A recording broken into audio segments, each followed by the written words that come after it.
பல்லாவரம் தொகுதியில் வேட்பாளர் படப்பை குமார் என்கிற ராஜ்குமார் குரம்பேட்டில் அமைந்துள்ள ஐயனார் கோவிலில் சாமி கும்பிட்டு பிரச்சாரம் மேற்கொண்டார். பல்லாவரம் சட்டமன்ற தொகுதியில் அனைத்திந்திய புரட்சித் தலைவர் மக்கள் முன்னேற்றக் கழகம் சார்பில் போட்டியிடக்கூடிய வெற்றி வேட்பாளர் படப்பை குமார் என்கிற ராஜ்குமார் அவர்கள் தீவிர தேர்தல் பிரச்சாரத்தில் ஈடுபட்டு வருகிறார்.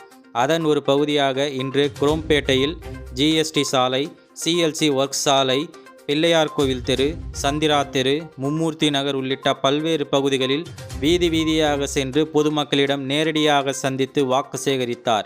மக்களுடன் கலந்துரையாடிய அவர் தொகுதி முன்னேற்றத்திற்காக தனது திட்டங்களை விளக்கி ஆதரவு கோரினார். குறிப்பாக குடிநீர் வசதி, சாலை மேம்பாடு, இளைஞர்களுக்கு வேலை வாய்ப்பு உள்ளிட்ட முக்கிய பிரச்சனைகள் குறித்து அவர் உறுதியளித்தார்.